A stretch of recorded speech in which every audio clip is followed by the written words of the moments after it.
نواز سیال صاحب بھی ہمارے ساتھ موجود ہیں، یہ لبان والا میں سارے کیس کو مانیٹر بھی کر رہے ہیں۔ اچھا نواز بھائی، سب سے پہلے یہ بتائیں کہ آپ یہاں پر آئے اور ابھی تک کتنے لوگوں کے ڈی این اے لے لیے گئے ہیں اور کتنے ابھی لوگ سسپیکٹ ہیں؟ اس میں ٹوٹل 75 سسپیکٹس جو ہم نے نکالے ہیں ان کو کیٹاگرائز کیا جا رہا ہے۔ اس میں جو ٹاپ پہ ہیں ان کے پولیگرافک ٹیسٹ اور جتنی بھی دوسری فورینزک ایویڈنس ہے وہ کلیکٹ کر رہے ہیں، تو انشاءاللہ کچھ چیزیں ہیں جو ڈسکلوز نہیں کی جا سکتی، تو اس کو بہت جلدی اصل ملزم تک پہنچ جائے گی۔ ظاہر سی بات ہے جب آپ لوگوں تک یہ خبر پہنچی ہے، ایک افسوسناک دردناک واقعہ پیش آیا ہے، اور اس کے بعد آپ لوگوں کو ابتدا میں کیا چیزیں ملی ہیں اور آپ فوری طور پہ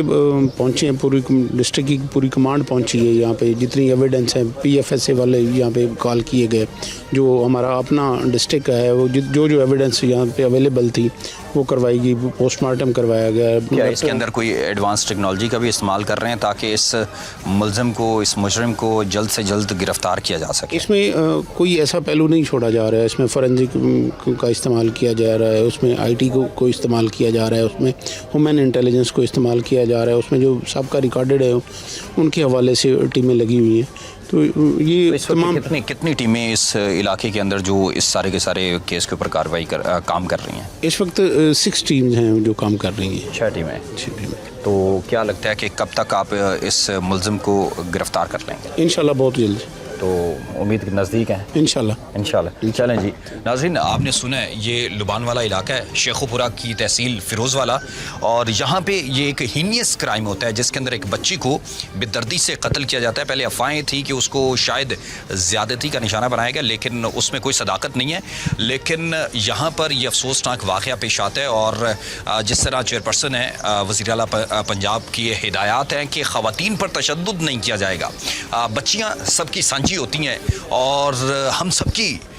رسپانسبلٹی بھی ہے، ذمہ داری بھی ہے کہ ہمیں کیا کرنا چاہیے۔ بحیثیت قوم ہمیں یہ دیکھنا چاہیے کہ اگر ہمارے محلے میں، اگر ہمارے گھر کے ساتھ ایک گھر میں بیٹی اکیلی ہے تو ساتھ والے کی بھی ذمہ داری بنتی ہے کہ وہ اس کو اپنی بیٹی سمجھے، لیکن بدقسمتی ہے کہ جہاں پر کوئی نہ کوئی ہر دوسرے دن کوئی نہ کوئی جو ہے وہ واقعہ رونما ہوتا ہے۔ لیکن اب دیکھنا یہ ہے کہ پولیس جو ہے وہ کب تک اس پر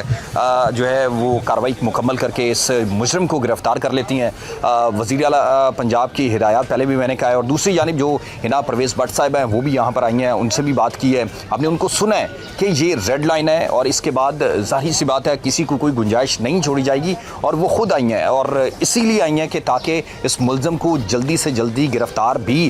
کیا جا سکے۔ محلے کے لوگ جو ہیں وہ بھی سہمے نظر آتے ہیں، بچیاں سہمی نظر آتی ہیں، کیونکہ جب ایک طرف پنجاب جو ہے محفوظ ہے اس کا دعویٰ کر دیا جاتا ہے، لیکن دوسری جانب اگر اس طرح کا کیس ہوتا ہے تو پھر بہت بڑا سوال ہے، بہت بڑا سوال ہے ان کام کرنے والوں پر جو کام کر رہے ہیں اور جو کہہ رہے ہیں کہ ہم اس پر کام کر رہے ہیں اور وہ دعویٰ بھی کر رہے ہیں، لیکن دوسری جانب اس طرح کے کیس ہونا ظاہر سی بات ہے وہ غور و فکر اس پر کرنے کی بہت زیادہ ضرورت ہے، اور ہم امید کرتے ہیں کہ آپ کی، میری، سب کی بچیاں محفوظ رہیں، اور یہ درندہ صفت جو قاتل ہیں، حیوانیت کے جو عادی ہیں، ان کو جلد سے جلد کٹہرے میں لایا جائے اور ان کے خلاف جو ہے قانون کے مطابق کارروائی بھی کی جائے، اور امید کرتے ہیں کہ یہ کارروائی ہوگی۔ تب تک دیجیے اجازت، اللہ حافظ۔